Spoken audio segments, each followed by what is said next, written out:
여러분, 우리는 종종 기도를 단순히 하나님께 우리의 필요를 아뢰는 수단으로만 생각하고는 합니다. 하지만 다윗은 새벽에 이 기도를 드리면서 무엇보다 먼저 자신이 누구 앞에 서 있는지를 깊이 인식하고 있었습니다. 다윗은 지금 악인들의 거짓과 위협 속에 둘러싸여 있습니다. 그는 억울하고 답답합니다. 하지만 그는 하나님께 나아갈 때 단순히 자기의 억울함만을 토로하지 않습니다. 그는 내 기도를 들어주시는 하나님이 어떤 분이신지를 떠올려 봅니다. 여기서 다윗은 어떠한 영적 딜레마를 마주하게 되는데요. 그게 뭐냐 하면 하나님은 나의 억울함을 풀어주실 재판장이시지만 동시에 조금의 죄도 용납하지 않으시는 지극히 거룩한 분이시라는 겁니다. 그렇다면 우리 죄인들은 과연 어떻게 그 거룩하신 하나님 앞에 안전하게 설 수 있을까요? 오늘 본문은 죄인들을 향한 하나님의 거룩한 거절과 그럼에도 그들을 자신의 품으로 이끌어 주시는 하나님의 은혜, 이 놀라운 역설을 우리에게 보여줍니다. 다윗은 먼저 하나님이 어떠한 성품을 가지고 계신 분인지 고백합니다.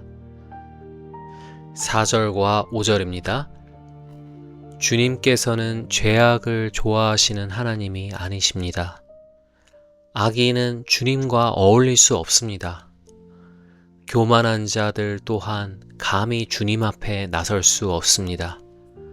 주님께서는 악한 일을 저지르는 자들을 누구든지 미워하시고, 우리는 종종 하나님을 사랑의 하나님으로만 생각한 나머지 그분이 죄를 얼마나 싫어하시고 단호하신지를 잊어버리고는 하죠. 하지만 다윗은 하나님을 죄악을 좋아하시지 않는 분이라고 합니다.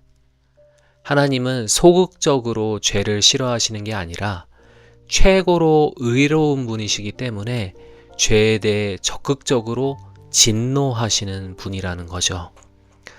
그래서 악인이 자기의 거처에 머무는 것을 허락하지 않으시고요. 자기 앞에 서는 것을 용납하지 않으십니다.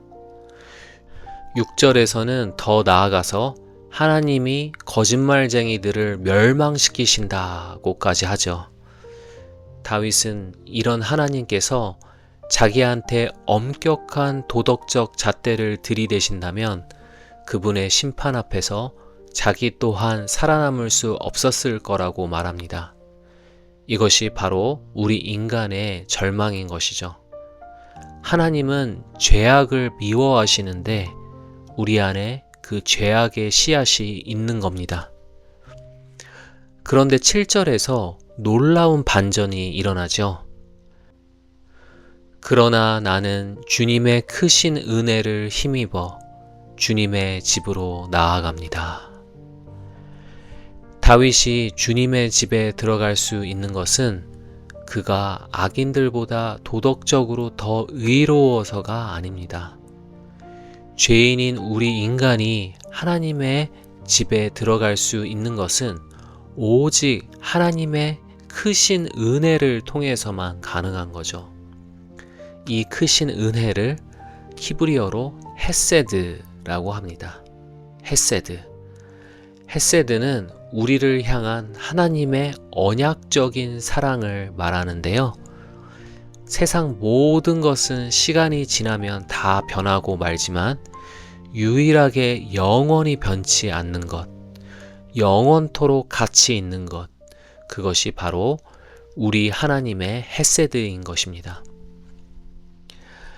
악인은 자기의 깨와 거짓을 의지하여 파멸로 치닫지만 하나님이 오직 은혜로 택하여 주신 그분의 자녀들은 하나님의 이 헤세드 사랑에 기대어서 그분의 거룩한 집으로 나아갑니다. 이것이 바로 우리 신자들의 특권인 것이죠. 우리는 나의 공로가 아니라 우리와 맺으신 언약에 늘 신실하신 하나님의 그 헤세드의 사랑 때문에 거절당하지 않고 받아들여지는 겁니다. 하지만 하나님의 사랑으로 그분의 집에 출입을 허락받았다고 해서 그 태도가 가볍거나 경박해서는 안 됩니다. 7절 후반절에서 다윗은 이렇게 말하죠. 경외하는 마음으로 주님의 성전을 바라보며 주님께 꿇어 엎드립니다. 다윗은 주의 헤세드에 감격하여서 그분의 집에 들어가지만 동시에 주님을 경외하는 마음으로 꿇어 엎드립니다. 여기서 다윗이 들어가는 그분의 집은 단순한 건물을 말하는 게 아니라 하나님께서 영광 중에 임재하시는 성전을 말하는 거죠. 하나님의 헤세드를 진정으로 아는 자는 결코 방종하지 않습니다. 오히려 그 거룩한 은혜와 사랑 앞에서 더 깊은 경외심을 갖게 되죠. 다윗이 몸을 꿇어 엎드린 방향은 주님의 성전을 향해서였습니다. 물론 당시에 아직 성전은 지어지지 않아서 아마도 언약궤가 안치된 장소나 당시 하나님의 임재가 머무는 곳을 향해 엎드렸었겠죠. 이는 그의 영혼의 중심이 오직 그와 함께 하시는 하나님께 있었다는 걸 보여줍니다. 그의 영적인 시선이 향하는 곳은 세상의 위협이나 자신의 억울함이 아니라 오직 거룩하신 하나님께 고정되어 있었다는 겁니다. 시편 5편에서 주님의 집에 나아가는 자는 1차적으로 다윗 본인을 말하는 것이지만 궁극적으로는 예수 그리스도를 가리킵니다. 예수님이야말로 흠없이 거룩하셔서 하나님의 집에 당당히 거하실 수 있는 유일한 분이신 거죠. 우리가 수많은 죄에도 불구하고 하나님 앞에 나아와 예배할 수 있는 이유가 무엇이겠습니까? 예수 그리스도께서 우리를 위해 십자가에서 보혈을 흘려주심으로 우리를 향한 하나님 아버지의 헤세드를 확증해 주셨기 때문이죠.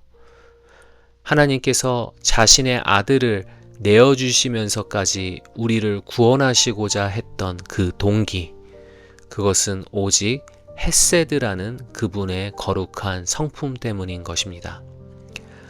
그래서 우리는 그리스도 안에서 아버지께 나아갈 수 있는 자녀라는 신분과 또 자녀의 새 마음을 얻게 된 것이죠. 오늘 하루 나를 둘러싼 상황이 억울하고 힘들지라도 낙심하지 마십시오. 악을 미워하시는 공의로우신 하나님께서 나의 편이십니다. 나의 자격이 아닌 주님의 헤세드를 의지하며 기도의 자리로 나아가시길 바랍니다. 그리고 주님을 경외함으로 경배하는 우리에게 세상이 줄 수 없는 기쁨과 감격을 하나님께서 허락하실 줄 믿습니다.